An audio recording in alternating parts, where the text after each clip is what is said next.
매출이 어느 정도 되시나요? 하루 매출은 한 평균적으로 한 800에서 900 정도 왔다 갔다 했던 것 같고요. 본업이 있으시면서 부업으로 이 정도까지 매출이 뭐 어떤 것 때문에 가능했다고 생각을 하실까요? 제가 사실 되면서 가능하다고 생각합니다. 그게 가능한가요? 네, 가능하더라고요. 그럼 대표님 같은 경우에는 부업으로 진행하시잖아요. 업무 루틴 같은 게 좀 궁금하거든요. 업무 루틴을 새벽 시간, 그러니까 출근 전에 아침 일찍 한 4시에서 4시 반 정도 일어나서 하루 종일 일한다고 봐야 될 것 같습니다. 월화수목금토일 쉬는 시간 없이. 이런 걸 해야지 좀 주문 전환이 잘 된다. 뭐 이런 것들 노하우가 있을까요?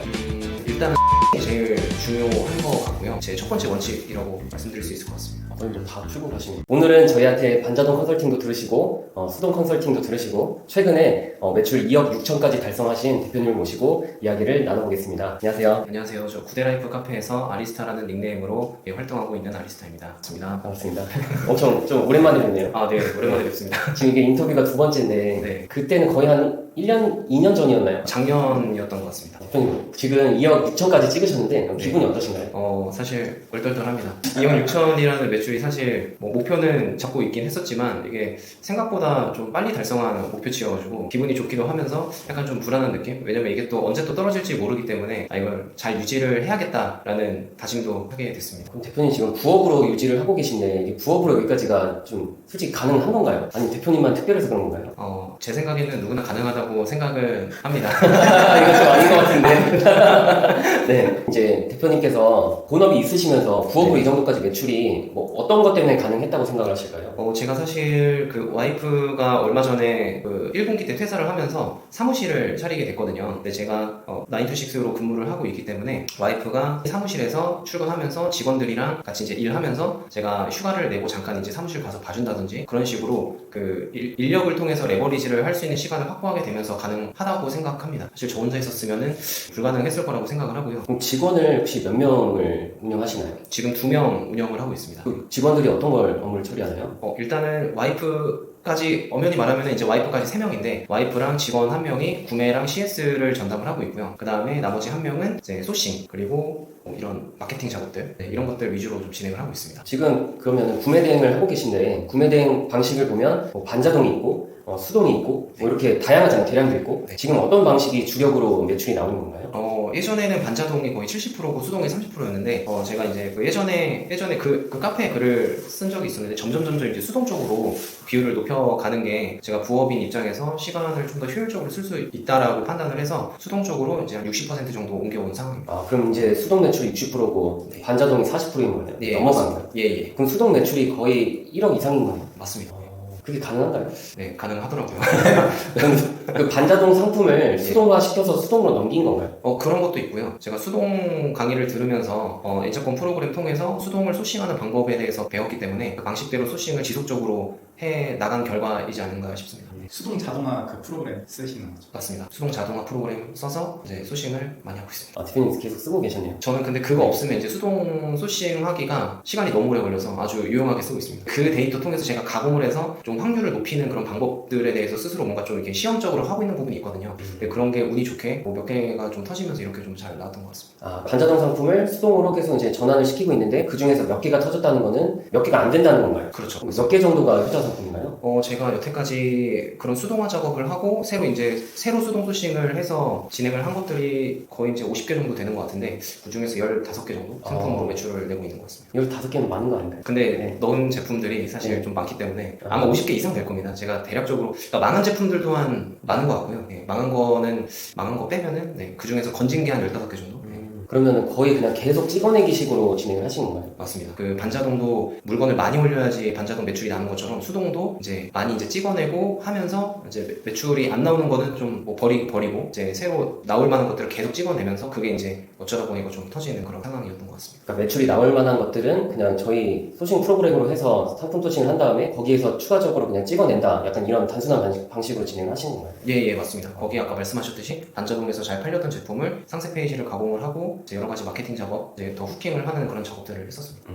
그럼 따로 광고는 안 하시나요? 광고도 하고 있습니다. 쿠팡 같은 경우에는 광고를 무조건 하고 있고요. 나머지 지옵션 같은 경우에는 말씀해주셨던 부가 서비스로 이제 매출을 좀 내고 있고 네이버 같은 경우에도 좀 선별해서 광고를 좀 하고 있습니다. 근데 저희가 그 시키는 대로 그냥 다 1부터 10까지 다 하시는 분이 없었거든요.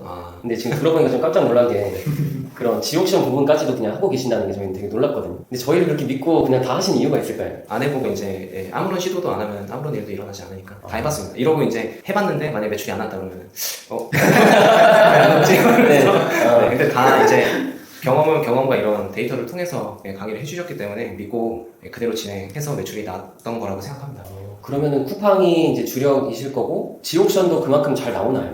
사실 지옥션은 광고 효율은 되게 높은데요. 총 매출로 따지면 그렇게 높은 수준은 아니고요. 한 10% 정도. 10%도 이제 어떻게 보면 높은 수치긴 한데 또 다른 플랫폼에 비해서 조금 낮은 수치지만 광고비를 쓰는 것 대비해서 이제 효율은 매우 좋다라고 말씀드릴 수 있을 것 같습니다. 11번도 안 하세요? 11번가도 하고 있죠. 11번가는 이제 여러 가지 CS에 시달리면서 꾸역꾸역 하고 있고요. 네, 지옥션은 상대적으로 덜. 저번 달 5월 달에 2억 찍은 거 올리셨을 때 네. 2억까지 찍으셨는데 이제 4억 찍으셨으면 좋겠다 하고 이렇게 대화 나누고 그랬거든요. 통화하고. 근데 지금 2억 6천 원 또 올라간 거잖아요. 네네. 그러니까 지금 이제 다음 달에 또 3억이나 4억 갈 수 있겠네요. 이번 달에 가능할 것 같습니다. 그러면은 하루 평균 주문 수랑 매출이 어느 정도 되시나요? 6월달 기준으로는 하루 매출은 한 평균적으로 한 800에서 900 정도 왔다 갔다 했던 것 같고요. 그래서 객단가가 한 20만원에서 30만원 정도 됐던 것 같습니다. 이게 사실 그 구매대행 반자동 하는 분들이 그냥 막 매출 800만 원 나오고 막 그러거든요. 근데 그거를 하루 만에 이렇게 매출이 나오는데 혹시 사업자 수가 좀 몇 개를 갖고 계신가요? 지금 수동 사업자랑 반자동 사업자 합해가지고 8개 운영하고 있습니다. 8개로 2억 6천인 거예요? 그럼 각 사업자당 되게 매출이 높으시네요. 사업자당 골고루 퍼져 있는데 한 수동 쪽이 이제 60% 매출을 이제 내고 있다 보니까 한 사업자가 좀 이게 좀 높은 편이고 나머지 매출이 반자동 사업자 쪽으로 이제 분산돼서 이렇게 나오고 있습니다. 사람들이 근데 매출하면 잘 이해를 못 하거든요. 예. 혹시 이제 순수익률이 어느 정도 나오나요? 순수익은 광고비랑 이것저것 빼면은 뭐 세금이랑 그리고 사무실 그리고 인건비 이런 거 다 제외하면은 한 18% 정도 나오는 것 같습니다. 꽤나 높은 편이네요. 아, 네, 보통 이제 로켓크로스나 이런 사입이나 이런 것들 보면은 좀 네. 수익률이 낮은 경우가 있잖아요. 근데 그 높은 이유가 이제 구매 대행을 하고 있으니까 그렇게 가능하다라고 생각을 할 수 있을까요? 네. 저 같은 경우에는 로켓크로스도 해봤지만 로켓크로스를 할 때 일단은 광고 효율이 로켓크로스가 좀 많이 해리더라고요. 예, 구매 대행에 비해서 많이 광고 효율이 많이 떨어지기도 하고 이 사임 리스크가 상당히 좀 크다고 생각을 합니다. 그래서 저희 사무실의 창고에 로켓크로스 넣었던 그런 제품들이 아직 많이 쌓여 있는데 예, 이제 연말 전까지 기부를 해서 이제 세액 공제를 받으려고 생각하고 있습니다. 그 기부를 하면 세액 공제가 되나요? 예, 가능하더라고요. 예. 그러면은 대표님 아예 이제 접으신 거예요? 로켓크로스는? 아예 접은 건 아니고요. 이제 해외 구매 대행에서 효자 상품 중에서 제가 따로 이제 브랜딩을 하거나 해서 로켓크로스 쪽으로 넣어서 잘 나올 수 있을 만한 것들을 이제 준비를 해보려고 이제 계획을 하고 있고요. 아직 넣지 못했는데 해외 구매 대행을 통해서 로켓크로스로 어쨌든 넘어가게 되면은 좋은 점이 이제 그런 CS 같은 거를 쿠팡에서 다 해주다 보니까 그런 측면에서 이제 되게 해볼만하고 하고 싶다라는 생각이 있습니다. 이제 추후에 하신다는 거죠? 맞습니다. 그럼 대표님 같은 경우에는 이제 부업으로 진행을 하시잖아요. 네. 그럼 일이랑 이 구매 대행 사업이랑 그 병행을 어떻게 하시는지 업무 루틴 같은 게 좀 궁금하거든요. 업무 루틴은 일단 제가 새벽 시간, 그러니까 출근 전에 아침 일찍 한 4시에서 4시 반 정도에 일어나서 그 아침에 이제 머리가 제일 맑기 때문에 그때 이제 제일 중요한 소싱 업무를 위주로 하고 있고요. 그다음에 당일날 아침부터 이제 18시까지 제가 출근을 하기 때문에 직원들한테 시킬 그런 것들을 미리 정리를 해서 직원들한테 카톡으로 이제 업무 지시를 내려놓고 그거를 잘 하고 있는지는 출근하는 와이프한테 관리해달라고 이제 요청을 하고요. 그 다음에 18시 이후에는 다시 저희 구매대행 사무실로 출근을 해서 그날 하루 어떤 식으로 작업을 했는지 제가 실제 이제 피드백을 갖는 시간을 갖고 그걸 스프레드시트에 남겨놓으면 그 다음날 또 직원들이 그걸 보고 뭐 수정하든지 뭐 이런 식으로 하고 있습니다. 그러니까 뭐 하루 종일 일한다고 봐야 될 것 같습니다. 월화수목금토일 쉬는 시간 없이. 그럼 주말도 안 쉬고 그렇게 일을 하시는 거예요? 네, 요즘에는 그렇게 하고 있습니다. 사무실을 낸 지도 얼마 안 됐기 때문에. 그렇게 하신 지 좀 얼마나 되신 거예요? 지금 한 4개월 정도 된 것 같습니다. 4개월 정도 월요일부터 일요일까지 안 쉬고 거의 이제 와이프가 많이 그래서 힘들어하고 있습니다. 근데 또 돈은 되니까 할 수밖에 없고. 그걸로 치료를 좀 해주고 있습니다. 금융치료를. 그러면 혹시 이렇게 하루 종일 일을 하시지만 그 본업을 제외하고 이제 구매 대행만 생각을 했을 때는 하루에 어느 정도 몇 시간 정도 일을 하시나요? 구매 대행만 했을 때는 하루에 6시간 이상은 하고 있는 것 같습니다. 이게 노하우네요. 요즘에 보면은 막 얼마 안 하고 많이 번다라고 하는데 네. 대표님은 그냥 더 많이 해서 더 많이 버는 거네요. 맞습니다. 이게 제가 또 머리가 안 좋기 때문에 그런지 몰라도 일단 양으로 승부 보는 편이긴 합니다. 근데 뭐 사업이란 게 진짜 여기 대표님들께서도 엄청 제가 뭐 사적으로 얘기 나눠보면 엄청 갈아 넣으시는 분들이지 않습니까? 사업을 정말 쉬는 날이 있으면 안 되겠구나. 그래야지 어떤 성과를 얻는 거라는 거를 23년부터 진짜 내내 느끼고 있습니다. 네. 그러면은 대표님 지금 이제 사업을 진행하고 계신데 요즘에 또 AI 시대잖아요. 예. 그래서 뭐 자동화 툴이나 뭐 그런 시스템 같은 걸 이용을 하고 계신가요? 네, 물론입니다. 요즘 챗GPT를 안 쓰면은 효율이 아예 안 나더라고요. 그래서 뭐 소싱이나 그리고 뭐 상품명 짓는 거라던가 그리고 뭐 마케팅 작업 뭐 이런 거는 기본이고요. 심지어 저희 CS 직원이나 저희 와이프 같은 경우에는 챗GPT를 이용해서 구매 CS까지 또 하고 있습니다.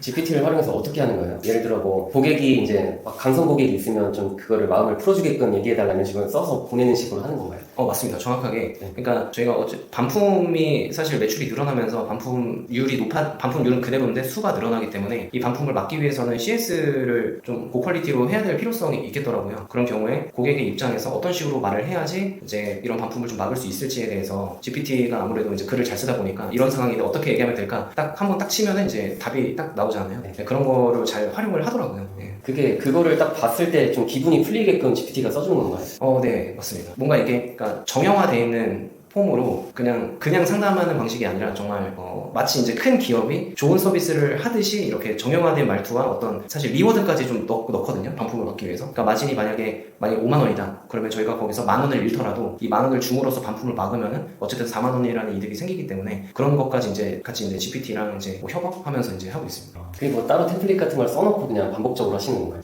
그렇진 않은 것 같습니다. 사실 이게 제가 알려준 방식이기보다 우리 와이프랑 그 구매 CS 직원이 그렇게 알아서 하더라고요. 또 이렇게 그 방법이 괜찮다고 하면서 그래서 반품을 많이 막고 있다고. 안 그랬으면은 뭐 창고에 뭐 반품이 많이 쌓였을 텐데. 그 보면은 뭐 GPT도 그렇고 약간 클로드가 근데 더 부드럽거든요. 네. 근데 그런 걸 말을 걸어보면은 일단 처음에 좀 공감을 한 다음에 이제 고객님 말씀이 맞다. 뭐 이런 그 앞에 그 멘트만 들어가는 걸 봐도 좀 풀리는 사람들이 많이 있더라고요. 근데 보통 우리가 이제 사람이 딱딱하게 응대하면 네 탓이다, 안 된다 이런 식으로 하는데 그 사람 입장을 좀 얘기한 다음에 그럼에도 불구하고 어쩌고저쩌고 하면은 좀 뭔가 대표님 말씀하신 것처럼 좀 뭔가 체계적으로 응대를 하는 거네, 좀 깔끔하게 응대하네라고 하면서 이제 그 열받은 걸 좀 내려놓는 것 같더라고요. 맞습니다. 네. 그렇게 해서 효율적으로 다 하고 계시네. 그리고 GPT를 제일 유용하게 쓰는 거는 아무래도 이제 썸네일 제작을 할 때 제일 유용하게 쓰고 있는데요. 아무래도 쿠팡 쪽에 매출이 높은데 쿠팡은 해외 구매대행 제품을 타오바오 링크를 끌고 와서 썸네일을 만들게 되면은 아무래도 매칭이 많이 걸리기 때문에 그 썸네일 차별화를 위해서 타오바오에 썸네일을 넣고 그걸 실제로 사용하는 이미지로 좀 변환을 해서 완벽하게 이제 매칭이 안 걸리게끔 그런 작업도 유용하게 아주 쓰고 있습니다. 쿠팡이 주력이다 보니까 그 위는 안 먹히는 그 작업을 또 따로 하시는 거네요. 맞습니다. 엄청 좋은 노하우를 풀고 가시는 거네요. 네, 그런 거 활용해 보시면은. 근데 이게 또 쉽지는 않더라고요. 왜냐면 사람이 사용하고 있는 썸네일을 만들 때 막 갑자기 사람이 뭐 손가락이 6개 막 나오고 좀 명령어를 정확하게 좀 입력을 하면은 꽤 유용하고 효율적으로 사용하실 수 있을 것 같습니다. 그 AI 툴이 좀 다양하게 있는데 GPT만 쓰시는 거예요? 일단은 GPT만 쓰고 있습니다. 다양한 툴을 공부해야 될 필요성도 좀 느끼고 있습니다. 반자동은 사실 그냥 올리기만 하면 된다가 어느 정도 공식화가 되어 있잖아요. 그럼 수동 같은 경우에는 뭐 수동도 마찬가지로 좀 찍어내고 올리는 게 이제 정석이지만 그거 이외에 추가적으로 뭐 이런 걸 해야지 좀 주문 전환이 잘 된다 뭐 이런 것들 노하우가 있을까요? 수동 같은 경우에는 일단은 소싱이 제일 중요한 것 같고요. 반자동 같은 경우에는 일단 해외 구매 대행 쪽에 수요가 있을 법한, 그러니까 하나라도 팔릴 법한 상품들을 무작위로 올렸다면 수동 판매는 어쨌든 상세 페이지도 꾸미고 마케팅 작업도 하고 그다음에 뭐 여러 가지 이제 가공에 대한 품이 많이 들어가기 때문에 이거에 대한 효율을 높이려면은 제 생각에는 소싱이 제일 중요하다고 생각을 합니다. 그래서 소싱을 할 때는 일단 그 해당 카테고리에서 내가 소싱을 하고자 하는 그 제품이 어느 정도의 경쟁력이 있을지에 대해서 미리 시장 분석을 하고 들어가면 성공 확률을 높일 수 있다고 생각을 하는데 그 중에서 저는 가격을 제일 먼저 봐야 된다고 생각을 하거든요. 왜냐면 쿠팡 고객들 같은 경우에는 제 생각에는 가격이 싼 제품을 많이 이제 매력을 느끼고 그거에 많이 후킹이 된다라고 제 경험상 그렇게 느끼고 있기 때문에 그 해당 상품이 시장에서 먹힐 만한 가격을 잘 선정을 해서 가격을 먼저 선정을 하고 그 다음에 소싱을 진행을 해서 마진을 확보하는 소싱을 하는 게 아무래도 경쟁력이 있는 상품을 판매할 수 있는 제 첫 번째 원칙이라고 말씀드릴 수 있을 것 같습니다. 거의 뭐 다 풀고 가시네요. 그럼 가격을 먼저 설정을 하신 다음에 소싱을 하는 방법이 또 따로 있나요? 네, 맞습니다. 이게 가격 선정은 일단 그 해당 상품을 검색을 했을 때 시장에서 먹힐 수 있을 만한 가격이 어느 정도인지 수준을 파악을 하고 나서 그 가격으로 내가 소싱을 했을 때 마진이 광고 효율까지 생각을 해서 30%에서 40% 정도의 마진을 남길 수 있을지 그거에 대해서 판단을 하고 그게 가능하다라고 하면 소싱을 해서 가공을 해서 이제 판매를 하는데 사실 이 과정이 쉽지가 않거든요. 왜냐면 타오바오 같은 경우에는 사실 검색을 하면 쉽게 노출이 되는 상품들이다 보니까 아무래도 소싱에 거의 한 3시간에서 6시간 정도의 공을 들이고 있습니다. 그러면은 소싱에 들어가는 시간이 거의 대부분을 차지한다고 볼 수 있겠네요. 맞습니다. 이게 매출의 향방을 결정하기 때문에 소싱에 가장 큰 힘을 쏟고 있습니다. 너무 좋네요. 시장 가격을 찾아서 이렇게 해라 이런 게 다 그냥 다 돌아다니는 얘기인데 네. 그걸 사실 그거 안 하거든요, 사람들. 근데 그거를 진짜 그냥 다 하시는 성격이네요. 맞습니다. 제가 잘 모르기 때문에 가르쳐 주는 거예요, 일단. 돈 주고 배웠으니까. 신기하네. 보통 안 하거든요. 왜냐면 귀찮으니까. 맞아요. 근데 좀 돈을 이제 어느 정도 버시면은 또 그런 것들에 대해서 좀 나태해지면서 안 할 만한데 그걸 오히려 더 많이 하시네요, 일을. 네, 그렇게 했을 때 저도 시간을 덜 쓰니까 사실 잠을 너무 자고 싶거든요. 그래서 빨리 하고 빨리 이제 자야 되기 때문에 효율을 좀 높이려고 그렇게 하고 있습니다. 그럼 대표님 같은 경우에는 사실 저희 수강생 분들 중에서도 매출이 그냥 팍팍팍팍 급등하는 케이스거든요. 그거에 대한 이제 자신이 생각을 했을 때, 대표님 자신이 생각했을 때 그거에 대한 이유가 혹시 뭐라고 생각하시나요? 저는 그래서 또 항상 쓰지만 저는 그냥 꾸준함이라고 생각을 하거든요. 근데 사실 뭐 요즘 제 촬영 일정 이제 7월 초니까 본격적인 해고대 비수기에 접어들게 되는데 사실 작년에 그 인터뷰 찍고 매출이 올랐다가 좀 떨어졌었거든요. 그때 연락 한번 드렸었던 적이 있었는데 근데 그때 매출이 떨어졌어도 떨어지니까 하기가 싫더라고요. 그냥 남들 놀러 갈 때 그냥 놀러 갈까라고 했는데 그냥 놀러 가지 않고 그냥 6, 7, 8월 달 그냥 죽었다 생각하고 그냥 계속 물건 올리고 이렇게 진행을 했었더니 9월 달부터 11월 달까지 그때 이제 최고 매출을 달성을 할 수 있었거든요. 그래서 그런 거로 비춰봤을 때 그냥 남들 쉴 때 그냥 하자 이게 단 것 같습니다. 근데 양으로 그냥 처음부터 끝까지 양으로 승부를 보시는 건 맞습니다. 양으로 그냥 때려놓는 성격. 하긴 대부분이 다 이제 비수기고 매출 안 나오면 그냥 늘어지면서 그냥 놔두셔야겠다 이런 식으로 하는데 그 타이밍에 더 갈아 넣으니까 더 상승을 한 거네요. 네, 그렇다고 생각합니다.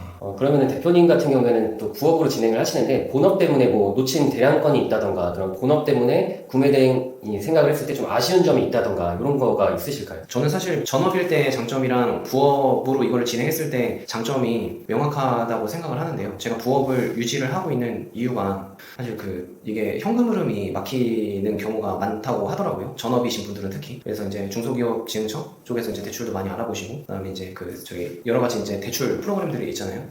근데 부업이니까 상대적으로 이제 직장을 신용으로 이제 대출을 해주는 게 수월하다 보니까 그 점에서 되게 편익을 누리고 있다고 생각을 합니다. 그래서 만약에 제가 전업이었으면 물론 더 많은 상품을 집어내고 더 많이 갈아 넣어서 매출이 폭발적으로 성장을 할 수도 있겠지만 근데 그렇게 되면은 이제 대출을 받는 것도 어느 정도 한계가 있기도 하고 금리 차이 면에서도 제가 다니는 직장 대비해서 좀 차이가 나더라고요. 좀 알아보니까 그런 면에서 제 상황에서는 지금 부업으로 진행을 하는 게 좀 더 편익이 있지 않나. 그리고 와이프도 이제 퇴사를 하면서 와이프도 이제 와이프 같이 이제 도와주는 면도 되게 크게 작용을 하고 있고요. 근데 가끔 그런 생각은 해봅니다. 제가 만약에 전업으로 아침 5시부터 12시까지 만약 갈아 넣게 되면 어떻게 더 할 수 있을지, 어떻게 더 할 수 있을지, 뭐 그런 거에 대해서 생각도 해보고, 나도 유튜브를 해볼 수도 있지 않을까? 뭐 이런 다양한 파이프라인들을 해볼 수 있지 않을까라는 생각도 들긴 하는데, 만약에 이렇게 꾸준히 진행을 하다가 매출이 안정화가 돼서 만약에 퇴사를 하게 된다면은 제가 전업이었으면 좋겠고, 그때 뭘 하고 싶다라는 거에 대해서 좀 실현을 해볼 수 있지 않을까 그런 생각도 하고 있습니다. 그러면은 본업을 통해서, 그러니까 본업 직장생활 하는 그거를 기반으로 대출을 받아서 네. 쿠팡 돈맥경화를 이렇게 막는 건가요? 맞습니다.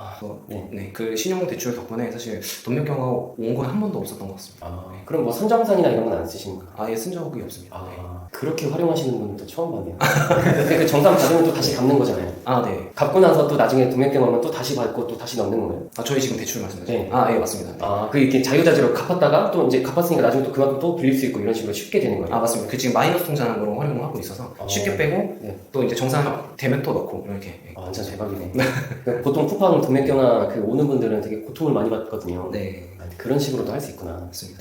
네, 쿠팡 같은 경우에는 60일, 90일 정산이기 때문에 다른 플랫폼에서는 이제 정산이 오히려 쉽게 좀 빨리 되니까 운송장을 부인하게 넣습니다. 일주일에 한 번씩은 무조건 넣어서 빨리빨리 정산이 되게끔 거기다가 이제 마이너스 통장으로 돈맥경화를 받고 있고 쿠팡은 어쩔 수 없이 어차피 대표님이 쿠팡 하나만 하는 게 아니라 다른 플랫폼들도 아닌 거기서 정산 들어오는 걸 또 갚으면 되겠네요. 맞습니다. 네, 그렇게 그런 식으로 하는 거구나. 예. 그래서 좀 여러 개를 하는 게 좋은 것 같긴 하거든요. 그러니까 보면은 쿠팡 하는 분들은 다른 데는 주문이 잘 안 들어오니까 나 그냥 쿠팡만 집중해서 해야겠다. 그래서 쿠팡만 하다가 좀 고통받는 분들이 많은데 대표님 같은 경우는 다 하니까 거기서 좀 더 넣고 거기서 좀 모자란 부분 마이너스 통장에 넣고 정산 들어오면 다시 처리하고 이런 식으로 진행하시는 거네요. 예, 맞습니다. 되게 효율적으로 하시네요. 이것도 사실 어떻게 보면 노하울 수가 있는 게 사실 그것 때문에 고통받는 사람들이 너무 많기 때문에 그런 식으로 할 수 있겠구나. 그러면 대표님은 지금 또 부업으로 그냥 계속 진행을 하고 계신 거잖아요. 네. 근데 사실 전업으로 하는 사람들보다 지금 성과가 더 잘 나오고 계시거든요. 그 이유가 혹시 뭘까요? 뭐 꾸준히 한다라는 점은 베이스로 깔고 있었던 것 같고요. 근데 어떤 전환점이라기보다는 어떤 뭐랄까 회사에서 좀 시간적으로 여유가 있는 시기가 있거든요. 연초에 그때 물건을 좀 많이 넣었었습니다. 그래서 본업에서 시간적 여유가 생기면은 부업으로 시간을 더 많이 할애를 해서 매출을 많이 일으킬 수 있는 거를 이제 구조화를 시키고 물건을 빨리빨리 넣고, 그 시기가 1월에서 3월 정도였던 것 같은데 그때 베이스로 깔렸던 제품들이 효과가 좀 많이 있지 않았나 생각이 듭니다. 제가 겨울 때 이제 3, 4, 5월달 그때 많이 팔리는 제품들을 아이템 스커트나 이런 거를 통해서 그 당시 이제 시즌에 잘 팔리는 제품들을 소싱을 좀 주로 했었거든요. 그래서 그때 이제 매출이 좀 많이 늘었던 것 같습니다. 그럼 보통 소싱을 하실 때 약간 시즌성 위주로 하시는 건가요? 거의 그렇습니다. 비시즌 제품 같은 경우 이제 가구류들 같은 것도 이제 비시즌으로 하긴 하는데, 사실 요즘 쿠팡에 가구들 검색해보면은 워낙에 해외 구매 대행 하시는 분들이 많이 들어와서 광고 효율도 잘 안 나오고 그러더라고요. 그래서 그 가구 외에 이제 시즌성 제품을 위주로 소싱을 하고 있습니다. 시즌성 제품도 사계절로 하면은 어쨌든 올 시즌이 되는 개념이라고 생각을 해서 각 시즌별로 잘 팔리는 상품들을 깔아놓는 작업들을 하고 있습니다. 그럼 대표님은 반자동을 포함해서 수동도 그렇고 이렇게 찍어내는 방식으로 운영을 하시는데, 그런 상품들 중에 대표님한테 가장 큰 손실을 줬거나 고통을 준 그런 상품이 있을까요? 카테고리로 말씀드리면 아까 말씀드렸던 가구류들이 좀 그랬던 것 같습니다. 그러니까 이게 가구도 약간 케이스 바이 케이스인 게 좀 상품별로 격차가 좀 심한 것 같더라고요. 아무래도 디자인성을 많이 타는 그런 카테고리다 보니까 어떤 거는 광고율이 잘 나오는데 어떤 거는 아예 안 나와서 이건 이제 영원히 이제 저희 그 창고 안으로 들어갔는데 네. 그럼 사입도 지금 하시는 건가요, 혹시? 사입은 별도로 진행은 하고 있진 않고요. 예전에 제가 말씀드렸던 그 로켓크로스를 하면서 넣었던 상품 중에서 2가지 제품이 지금 꾸준히 그래도 잘 나가고 있어서 그것만 관리하고 새로 넣고 있지는 않습니다. 그럼 결국은 아직은 그냥 구매 대행에 올인해서 적극적으로 하고 계신 거네요. 맞습니다. 대표님 같은 경우에는 이제 매출이 높으니까 타오바오 업체에다가 주문을 이렇게 많이 하실 거잖아요. 네. 이렇게 주문 많이 하면서 혹시 이제 나 주문 많이 하니까 좀 할인해줘 뭐 이런 것들도 하시나요? 네, 그거는 필수라고 생각을 하고요. 왜냐면 거기서 확보하는 마진들이 되게 많기 때문에 그런 작업들은 필수로 하고 있습니다. 뭐 따로 이렇게 좀 할인을 잘 받을 수 있는 노하우나 이런 것들이 있나요? 할인을 잘 받을 수 있는 노하우는 일단 첫 번째로는 중국 판매자한테 뭐 신뢰라기보다는 많이 사면은 신뢰가 쌓이거든요. 많이 사면 살수록 뭐 막 친친 뽀뽀 막 이런 얘기를 좀 많이 하게 되고, 오늘은 주문 안 하시나요 뽀뽀 막 이러면서 먼저 말을 걸기도 하고, 그러니까 일단은 많이 구매를 일으키는 상품이 생기면은 그때 원가 협상을 하는 편입니다. 처음부터 원가 협상을 하는 것도 굉장히 많이 힘을 빼기도 하고요. 처음부터 막 가격을 내리쳐가지고 한번 해봤는데 오히려 신뢰가 더 안 좋아지더라고요. 그러다가 이제 뭐 원가 협상을 해달라 그러면은 잘 안 되기도 하고, 그래서 일단은 많이 사서 신뢰를 얻은 다음에 그 다음에 원가 협상을 하고 있습니다. 그럼 그런 상품들 중에 제일 크게 협상을 해서 제일 크게 수익을 많이 본 게 몇 프로 정도인가요? 그 원가를 낮춰서 마진율이 거의 5%에서 10% 정도 개선을 한 상품이 있습니다. 걔네들도 이제 흔쾌히 그냥 해주나요? 맞습니다. 그러니까 이거를 저는 단계별로 좀 마진율을 조정을 하는데, 일단은 어쨌든 제가 효자 상품이 한 번에 생기는 게 아니니까 효자 상품으로 나아가는 과정 중에서 점점 많이 구매하면서 맨 처음 3% 마진 확보의 원가 협상, 그 다음에 5%, 그 다음에 10% 이런 식으로 단계별로 원가 협상을 하면서 이제 마진율을 좀 개선을 하고 있습니다. 그게 혹시 뭐 수량의 기준이 있는 건가요? 뭐 한 내가 100개 샀으면 이제 5% 해줘 이런 식으로 한다든지. 맞습니다. 그러니까 그쪽에서도 먼저 선제시를 하는 경우가 있거든요. 그래서 제가 원하는 가격을 제시를 하면은 그러면 몇 개 이상 사. 그러면 내가 이 정도 깎아줄게. 대부분 중국 판매자분들이 그렇게 얘기를 하는데, 그 이유가 물건을 하나씩 보내면은 그만큼의 이제 배송료가 중국 내에서도 발생을 하기 때문에 많이 사면은 이제 대형 화물을 이용해서 한 번에 보내는 작업들을 하거든요. 그래서 그 중국 판매자랑 이제 위챗으로 자주 얘기하는 판매자랑 이제 얘기를 하다 보니까 그 하나 보냈을 때 배송비랑 대형 화물로 여러 개를 보냈을 때 배송비랑 좀 많이 차이가 난다고 하더라고요. 네. 그래서 많이 구매할수록 배송비가 그쪽에서 절감되기 때문에 할인을 많이 받을 수 있다. 이렇게 말씀드릴 수 있습니다.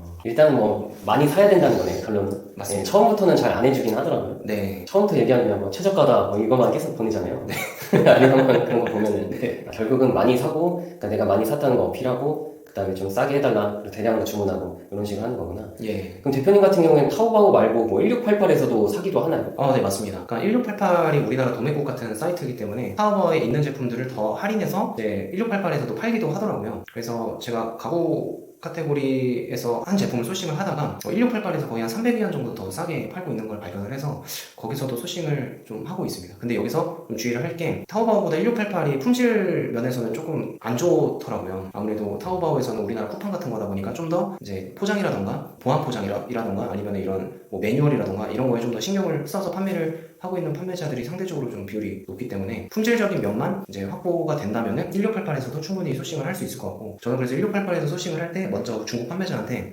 그 해당 제품의 포장 상태, 포장을 뜯었을 때 그 물품은 상태, 그 다음에 뭐 기타 관련 매뉴얼들이 동봉이 돼 있는지 그런 것들을 사진으로 미리 받고, 그게 이제 타오바오에 준하는 퀄리티가 충족이 되면은 1688에서 소싱을 하고 있습니다. 네. 되게 체계적으로 운영을 하고 계시네요.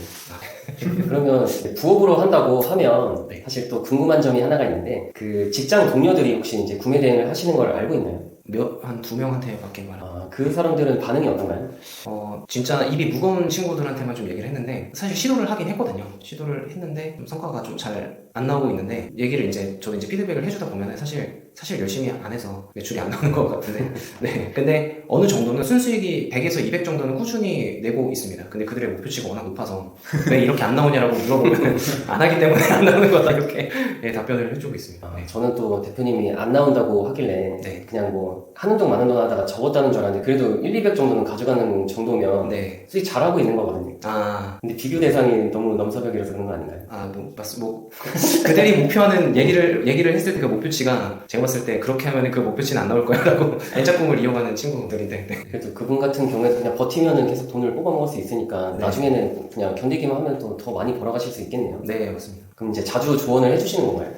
생각보다 질문은 많이 안 하더라고요. 네, 생각보다 질문은 많이 안 하는데, 이제 매출이 왜 안 나올까? 라고 이제 물어볼 때가 있어요. 그러면은 사실 제가 뭐 지인이니까, 근데 뭐 특별한 노하우가 있는 게 아니거든요. 그래서 N짝꿍에서 알려주신 방식대로 잘 하고 있는지 정도만 체크를 다시 해주고 있는데, 강의들이 좀 오래되면은 배웠던 걸 까먹기 때문에 그대로 하고 있는지에 대해서 체크를 해보라고 하면은 이제 안 하고 있는 경우가 좀 있기도 하고, 근데 결론적으로는 물건을 많이 안 올려서였습니다.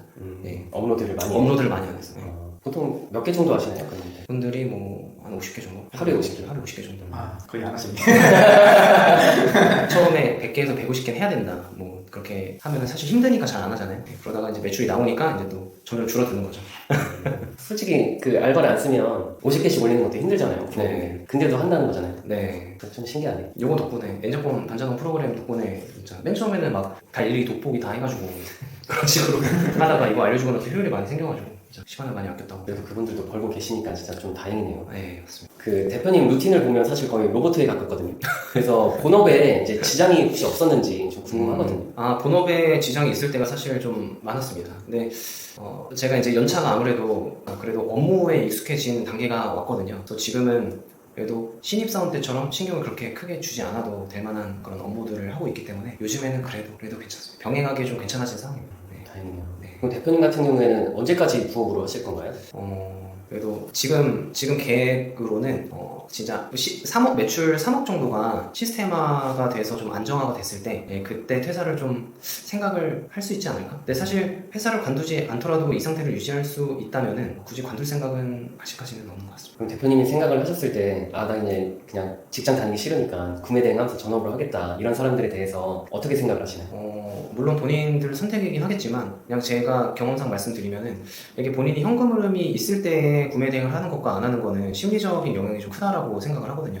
이 내용에 대해서 제가 카페에 글을 쓴 적이 있었던 것 같은데, 네, 이게 심리적으로 안정감이 있는 상태에서 이 사업을 할 때는 그런 현금 흐름이 없을 때와는 좀 차이가 굉장히 크다고 생각합니다. 그러니까 뭔가 조바심에 뭔가 빠르게 판단을 하려고 하다가 좀 일을 그르치거나 아니면은 쉽게 낙담에 빠지거나 이럴 수 있겠다라고 생각을 하기도 하고, 제 지인 중에서도 그런 친구가 좀 있긴 있더라고요. 이게 이제 전업으로 퇴사하셨나요? 퇴사를 하고 뭐 할까 하다가 이제 전업을 하게 됐는데 안 나오는 친구가 좀 있어서 씁쓸하네요. 네. 근데 이제 뭐 다시 살 길을 찾아서 다른 거를 하긴 하더라고요. 그럼 대표님은 보통 평소에 스트레스 관리는 어떻게 하시나요? 평소에 스트레스 관리는 지금 보시면 아시겠지만 먹고 있습니다. 와이프도 워낙에 이제 먹는 걸로 스트레스를 풀기도 하고 그런 성향이 좀 맞아서 같이 야식이나 아니면 토요일 날 그래도 시간을 좀 내서, 요즘 풍자 맛집 있잖아요.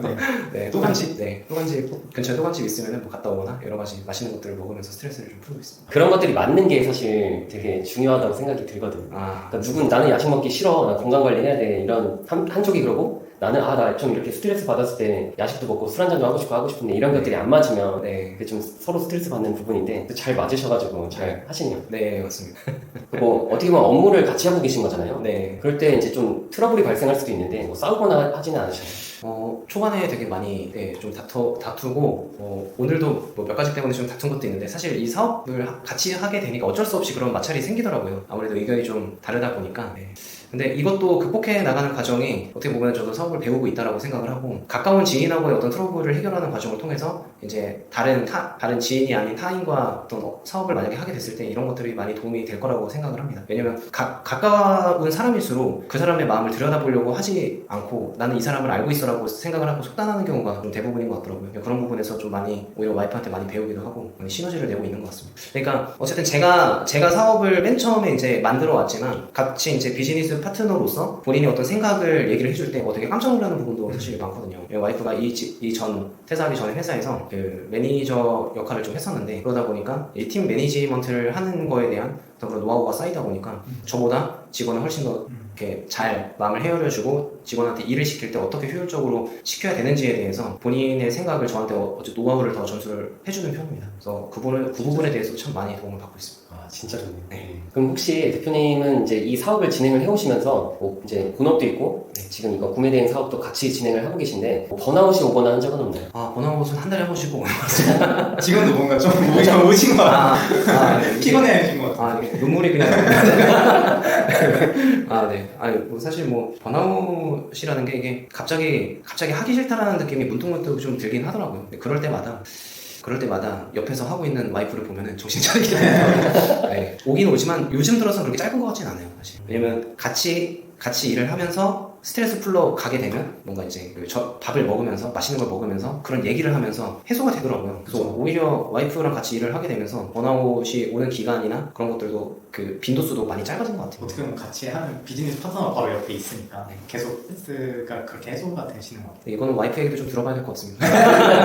본인은 아닐 수도 있는데 이게 같은 일을 한다는 게 어떻게 보면 트러블이 발생할 수 있겠지만 또 다른 한편으로는 같은 일을 하기 때문에 뭐 때문에 힘들고 뭐 때문에 고통스러운지 서로 잘 알잖아요.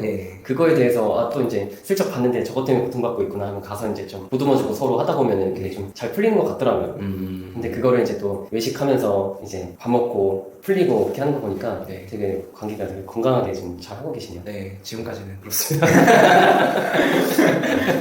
지금 이 영상 보시는 분들이 사실 구매 대행을 하고 계신데 매출이 정체되어서 이거 어떻게 하면 좋을까, 좀 노하우가 없을까 이렇게 하면서 보는 분이 좀 많이 있을 거예요. 근데 대표님도 매출 정체기가 있었을 때 어떤 식으로 해서 매출 정체기를 극복하셨는지 궁금하거든요.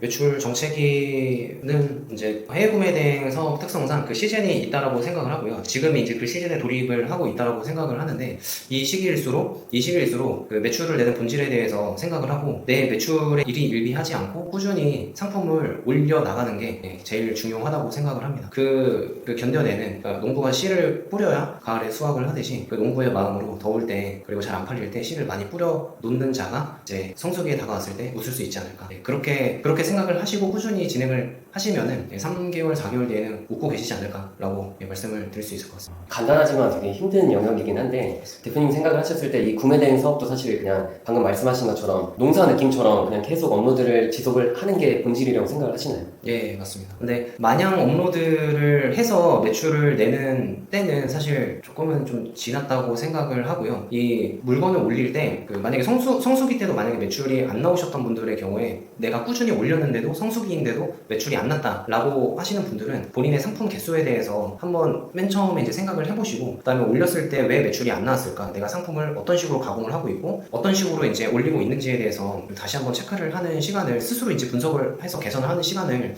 좀 가져보는 것도 좀 중요하다고 생각을 합니다. 왜냐면 남들이 똑같이 그러니까 A부터 Z라는 사람이 똑같이 올리게 되면은 아무래도 경쟁력이 없기 때문에 그런 부분 그렇게 스스로 뭔가 분석을 하는 시간이 좀 필요하다고 생각을 하거든요. 네, 그렇습니다. 네, 그리고 대표님 이제 AI 시대잖아요. 네. 그래서 AI 시대도 지금 이 구매 대행 사업이 통할 거라고 생각을 하시나요? 전망이라든지 뭐 어떻게 보시는지 궁금하거든요. 그럼 오히려 AI 시대가 오면서 구매 대행이 조금 더 시장이 커질 거라고 생각을 하고 있어요. 왜냐면은 이 구매 대행으로 판매할 수 있는 물건이 아직까지는 한국에서 사입으로 대체를 하지 못하고 있기 때문에 오히려 AI가 도입이 됨으로써 구매 대행 사업을 좀 더 효율적으로 하는 그런 툴들이 많이 개발이 되고 그러면은 해외 구매 대행 판매 그 파이가 더 커질 거라고 생각을 하기 때문에 그렇게 되면은 제 생각에는 오히려 더 매출을 더 많이 낼 수 있는 그런 기회가 되지 않을까라는 생각이 들고 있습니다. 맞아요. 왜냐면 툴이 좋아지면 모두가 그 툴을 사용해서 열심히 하면 그게 이제 위협이 될 수 있는데 네. 사실 사람들 중에 대부분이 안 하잖아요. 그냥 안 하고 하는 사람들만 더 효율적으로 일하게 되면 그게 더 극대화가 되는 그런 느낌이거든요. 맞습니다. 대표님처럼 열심히 그냥 다 씹어먹는 분들이 더 성장을 할 수 있는 시대로 이제 가는 것 같아요. 뭔가 부지런히 뭔가 더 AI 툴에 대해서 관심을 갖고 배워야 되겠다는 생각이 듭니다. 왜냐면 이게 어쨌든 매출의 본질이 이제 상품 개수다 보니까 이 상품을 어떻게 효율적으로 더 빨리빨리 많이 찍어낼 수 있을지가 관건이라고 생각을 하거든요. 좀 더 고퀄리티로 좀 더 많이 이렇게 찍어내려면 한정된 시간 안에서 AI 툴을 활용하는 거는 거의 필수 선택이라고 생각을 합니다. 그러면 이제 대표님이 생각을 했을 때 5년 뒤에 대표님이 뭘 하고 계실까 한번 생각을 해보신 적이 있나요? 네, 저 그냥 막연하게 제 그 비전보드를 작성해 놓은 게 있는데, 그냥 5년 뒤면은 제가 그래도 이제 브랜드를 만들어서 저만의 상품으로 이제 매출을 많이 내는 이제 CEO가 되는 걸 일단은 목표를 하고 있거든요. 물론 그때도 이제 그 본업을 갖고 있으면은 제 와이프가 CEO겠지만 명의상 아무튼 뭐 추후에 제 브랜드를 만들어서 뭐 제조까지도 해보고 싶다라는 그런 목표를 가지고 나는 달려나가고 있습니다. 지금까지는 목표를 사실 다 달성하신 거잖아요. 그러니까 5년 뒤에도 좀 기대를 하고 있어야겠네요, 저희가. 5년 뒤에 제가 잘 하고 있으면 또 유튜브에 나오겠습니다. 그때는 뭐 대표님들도 이제 굳이 이런 거 지원을 시키시겠지만 그래도 열심히 살아야죠. 근데 진짜 가능하실 것 같아요. 왜냐면 막 비전보드 이런 대답을 나오는 사람들이 사실 한 명도 없거든요. 그런 거 쓰는 사람도 없을 뿐더러. 그래서 그런 것도 하고 계시는구나. 대표님, 그럼 마지막으로 이 구매된 사업을 접을까 말까 아니면 시작할까 이렇게 고민하시는 분들이 되게 많거든요. 그분들에 대해서 한번 조언을 한번 부탁드릴게요. 제가 2023년도 초부터 이제 해외 구매 대행 사업을 시작을 하면서 지금까지 부업으로 쭉 이어오고 있는데, 그만둘까 말까 고민하시는 분들한테 제 나름대로 이제 조언을 해드리자면, 뭐 물론 결과적으로 보면은 제 매출을 보고 저 사람 뭔가 특별한 능력이 있을 거야, 뭔가 특별한 어떤 그런 노하우가 있을 거야, 본인만의 어떤 그런 꿀팁을 개발했을 거야 라고 생각을 하시겠지만, 전혀 물론 그런 것도 조금은 있겠지만, 제가 이렇게 매출을 낼 수 있었던 원동력은 사실 아까도 꾸준히 말씀드렸듯이 그냥 계속 포기하지 않고 하는 거거든요. 꾸준히 하다 보면은 아직까지도 매출을 내고 순수익을 본업 이상으로 낼 수 있는 어떤 그런 비즈니스 모델이라고 생각을 하기 때문에 아직까지도 유효하고요. 아직까지도 이제 블루 오션이라고 저는 생각을 합니다. 그래서 포기하지 마시고 끝까지 해보셨으면 좋겠습니다. 네, 그럼 이렇게 해서 아리스타님을 모시고 대화를 나눠봤고요. 영상 시청해주셔서 감사합니다.